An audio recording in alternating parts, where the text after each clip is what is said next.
kailangan lang magpasakop at sumunod tayo sa gusto ng Panginoon sa atin. Parang ang labo mo naman natin dalhin. Gusto mo sumunod ako hindi ko nga maintindihan. Pero sabi ni Lord, sumunod ka lang. Okay, magtiwala ka lang. Okay, na God is in control. Okay, sabihin mo sa katabi mo, magtiwala ka lang at sumunod. Amen sa pinapagawa ng Diyos. Amen, God is in control. Magtiwala tayo sa sinasabi ng Diyos. Magtiwala tayo sa salita ng Panginoon. Amen. Amen. Kaya nga bilang Kristiyano, mahalaga sa atin na alam natin ang salita ng Diyos. Dahil sa panahon na tayo sinusubok, okay na sa panahon, okay na hindi maganda ang sitwasyon natin, meron tayong sandata. Amen. Na kailangan, okay na ito yung maging shield natin para mapagtagumpayan natin ang mga nangyayari sa buhay natin. Amen. God is in control. Sabihin mo sa katabi mo, God is in control. God is in control. Okay, alam niyo po sa isang direktor, okay, artista, tignan mo nga yung katabi mo kung artista yan. Yun. Artista ka talaga. Si Pastora nga, lagi yung sinasabi ko, hindi lang siya naglingkod kay Lord, ay nag-artista na siya. Praise God. Sumali na siya sa PBB. Okay, ang alam ko, isa dun si Ate Rachel. Okay, praise God. Meron tayong, merong director, bilang artista na kailangan mong sundin kung ano yung mga sinasabi niya, di ba? Amen. Okay, kahit minsan sa artista, parang ang hirap-hirap naman, pwede naman ganito, pwede naman ganyan, pero yun yung sinasabi ng direktor Okay, kasi alam ng direktor na yun ay magiging maganda. Kahit sa tingin mo bilang artista, bilang artista pangit. Di ba? Okay, alam ng direktor kung ano yung ginagawa niya. Okay? Danas. Praise God. Alam ng pastor ang ginagawa niya. Pero ang mga artista, minsan mas magaling pa sa direktor. So, ganun din tayo. Okay, ang direktor natin ang Panginoon, pero minsan tayong mga anak niya ay mas magaling pa tayo sa Diyos. Amen. Amen? Kahit sasabihin mo, Lord, itong gusto ko Dito ako masaya Kumpante ako dito. Okay? Pero hindi mo alam. Okay, masaya ka ngayon. Pero hindi mo alam sa mga susunod. Wala na. Kaya, huwag po natin sisihin ang direktor ng buhay natin. Okay? Walang iba kundi ang ating Panginoon. Alam ng Lord ang sinusulat niya. Alam ng Lord ang sinasabi niya. Ang sinasabi ng Diyos, okay, nanak, pagpapalain kita. Okay, nanak, bibigyan kita. Hindi kita pababayaan. Totoo yun. Kaya bilang mga anak, bilang mga artista, panghawakan natin kung anong sinasabi ng Panginoon. Amen? Praise God. Kahit mahirap, pero Lord, sasabihin mo sa Kanya, susunod ako. Amen. Kahit mahirap, hindi ko alam, susunod pa rin ako. Amen. Lord, kahit mahirap, okay lang, let your will be done sa buhay ko. Amen. Napakasarap. Amen, nasabihin yun sa Panginoon na kahit, Lord, parang suko na ako, ayaw na ako, bibitaw na ako. Pero sige lang, tatayo ako sa tulong mo. Dahil alam ko at nagtitiwala ako sa iyo na God is in control. Amen. Praise God. Palakpakan natin ang Panginoon. Kahit parang hindi magandang nangyayari sa buhay natin, tandaan niyo po, alam ng Diyos yan. Sabihin mo sa katabi mo, alam ng Diyos yan. Amen. Katulad ng mga sino dito nakapagbiyahe na sa aeroplano. Kasi kuya, kakaano lang. Sino dito minsan nakakaranas ng mga delayed flight? Okay, mga canceled flight. Minsan canceled pa talaga, di ba? Okay, i-move. Okay, may mag-i-email sa'yo na they will reschedule your flight sa ganitong oras, sa ganitong araw. Okay? Praise God. Pero alam niyo po, minsan hindi natin alam, kaya minsan delayed, kasi may inaayos. Amen. Amen? Minsan, kaya delayed, kasi may bagyo. Amen. Di ba? hindi lipad. Okay, iba't ibang kadahilanan kung bakit nakakancel ang flight, kung bakit nadidelay, okay, yung flight. Amen. Amen. Kasi kapag sinugod natin na may bagyo, sinugod mo, ano pwede sa'yo? Mangyayari?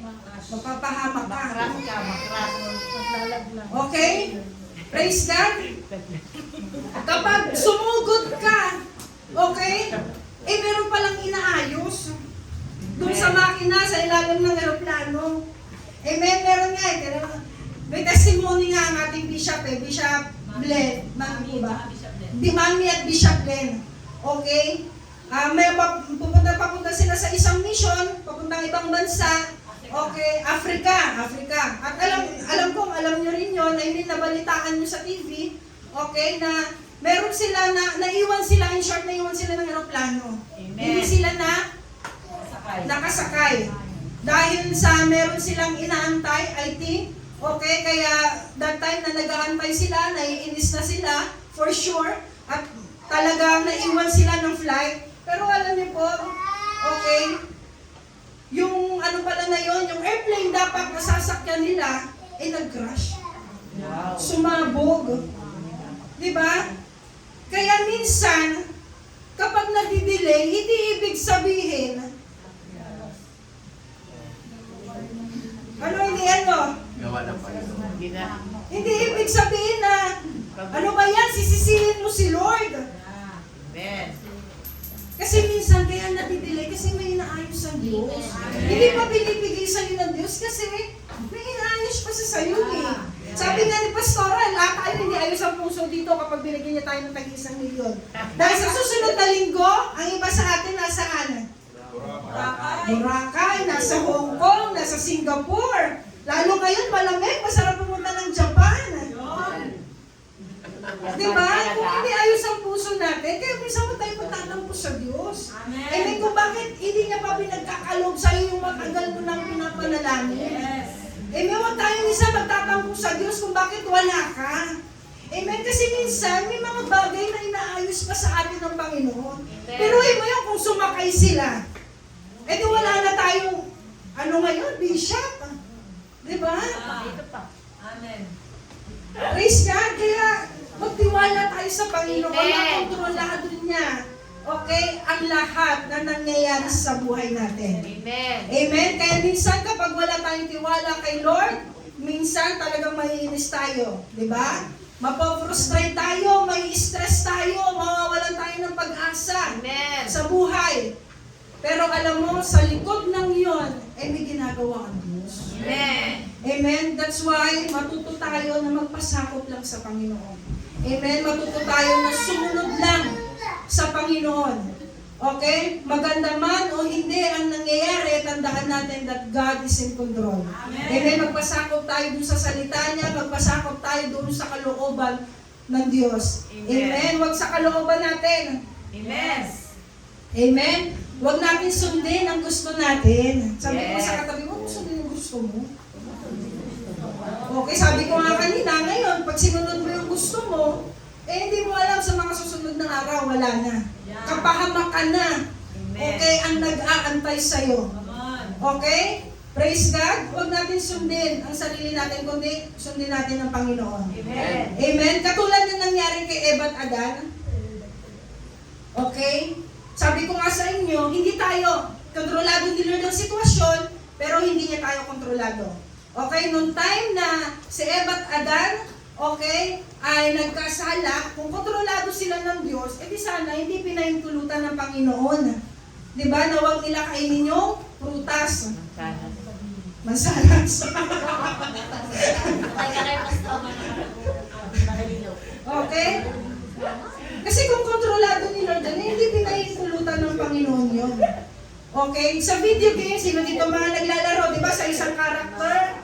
Okay? Di ba? Kapag yung isang karakter gusto mo patalunin, pipindutin mo lang, tatalon siya. Kung gusto mo pumunta siya doon, pupunta siya doon. Yun yung kontrolado. Pero tayo, hindi tayo ganun. Hindi tayo kontrolado ng Diyos. Amen? Hindi tayo kontrolado ng Panginoon. Okay, again, si Lord ang nakakaalam ng lahat. Gusto niya magpasakop tayo sa Kanya, sundin ang kalooban niya. Si Eva at Adan, Hindi nila sinunod ang kalooban ng Diyos. Amen.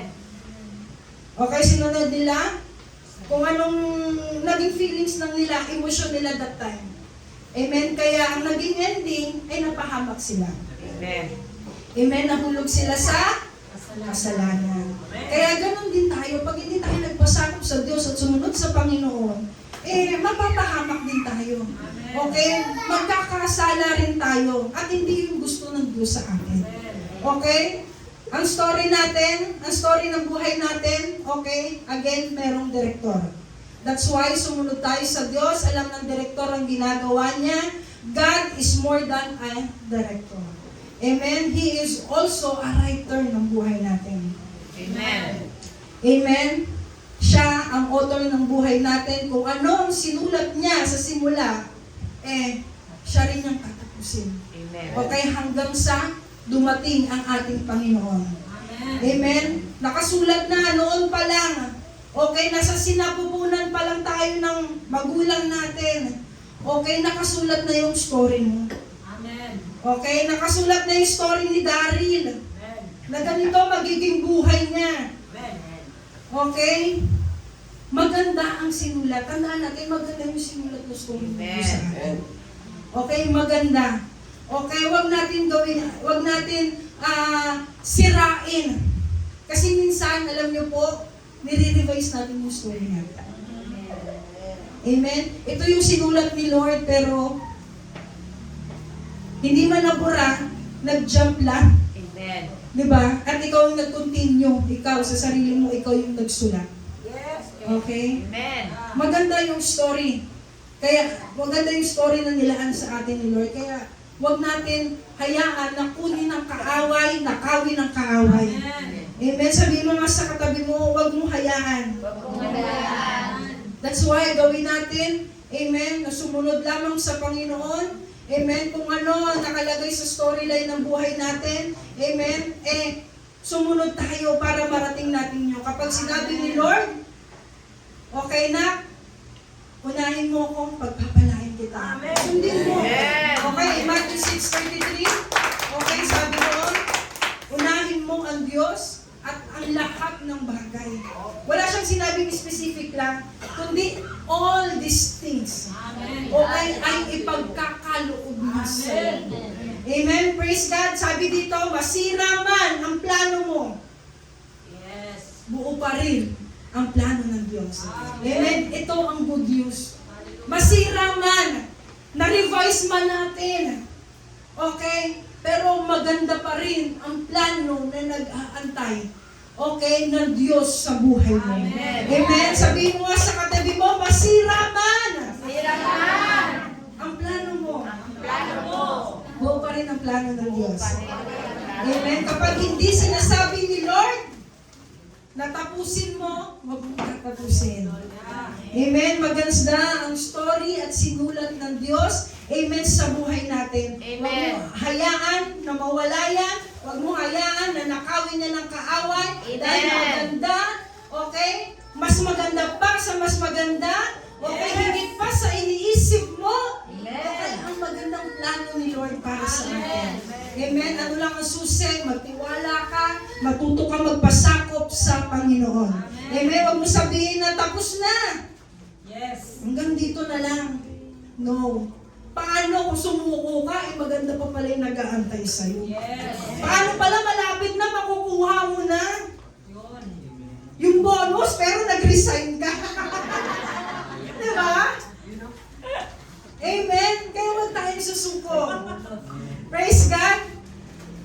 So, sa story mo, okay, wag lang manaig lagi yung feelings mo. Kasi, pag feelings yung pinairal natin, emosyon natin, walang mararating. Yeah. Okay? Madaya to. Ito lagi yung tinatarget ng kaaway sa buhay natin. Kaya, ano man ang nasa looban mo, emosyon mo, minsan wala ka sa mood, bad trip ka, wag yan yung maging wag yan yung magdikta ng buhay mo. Yes. Wag yan yung masunod. Amen? Kundi ang masunod, yung kalooban lagi ng Diyos sa buhay natin. Amen. Amen? Kasi